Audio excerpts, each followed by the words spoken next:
Caddis Maximus here. Offset handle wire nut speed driver. It's a Pratt & Reed. We can see it's made in the USA. It has this sleeve type soft grip handle, which is known by Klein, but Pratt & Reed is who does make them. I've talked about these kind of tools before, but specifically with this Ideal, which happens to be a multi-use conduit deburring tool, as well as a 6-in-1 screwdriver. And it was the first time I'd actually seen this type of shape, and that's how I knew when I was digging through the bins what the heck this driver is for. Because you pick something like this up and you see this end on it, you think it's for some kind of weird adjustment. It's actually for wire nuts.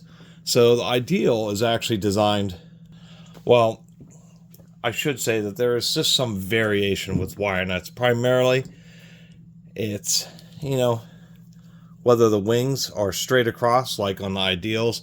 On Gardner Benders and many other brands, they're actually slightly offset. You can see where they're kind of been shifted down. That just makes it a little bit more comfortable when you're trying to twist them by hand. Slightly smaller ones just end up being finger twist. This little shape here, these ridges, not only help you give your fingers a grip, but these are this style. This is a genuine Ideal, and so it's designed to fit into those splines there. The deal with these is if you're in tight electrical boxes, these just help you thread them in or get the wire nut on there much easier. I couldn't dig up any, I'm just using this to pull out the wire nut. Couldn't dig up any solid core, and that's mainly what this one would be much better for, simply because when it's offset, trying to put a wire nut on stranded wire with it flopping around, trying to get this to thread on isn't quite as easy as if you're just straight on with something like this. These just make it more convenient. But if you're tying a lot of wire nuts, installing a bunch of lighting systems commercially, commercial electricians, that type of stuff, it's just so much easier. Now, this one, we can see that both of these will adequately drive the wire nuts, but we can see how this Ideal sits, which isn't bad. But this one, you can see that it's a little bit asymmetric. This is more designed specifically for the Gardner Benders, and you can see that sinks in real nice. And this is just like a screw hole starter I'm using once again to get these out. Actually, I should leave that in there. And we can, now, one thing I should mention, I'll even get this on here, is this has a different internal structure, really to kind of drive, there is some variation once again, but I think it's more for driving these these are waterproof. They have a silicone gel inside the wire nut and a little boot. Kind of neat wire nuts. But we can see that these have wings that go all the way the entire length of the wire nut instead of partial way up like this style. And I think that's what this is designed for, because if you take one of these Ideal style ones, it just doesn't get a grip there. So there is definitely a compatibility issue here, where it turns out that there's basically the Ideal style and then the non-Ideal style ones, and you may actually need both kinds of tools. So when you're working with solid core wire, which is common in both residential and commercial construction or electrical work, they're much stiffer. So something like this is going to cooperate much better just putting on a wire nut and then this offset hand cranking it, giving it a little bit extra torque.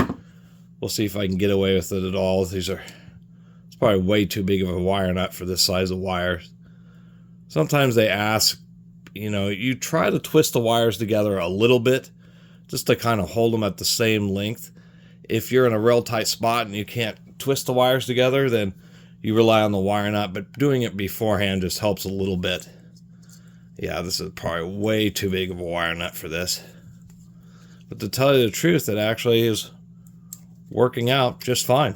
To tell you, I was actually not really expecting it, but if you're able to grip onto the wires or use some needle nose pliers to hold on to them, there's still enough rigidity to keep this little thing steady and able to get your wire nut on there, which I'm actually kind of surprised that worked out great. And actually these have a really tight taper so they can handle a wide range of wires. Anyway, I don't know how I blabbed for 5 minutes about such a simple thing like an offset wire nut driver, but nonetheless, pretty cool tool.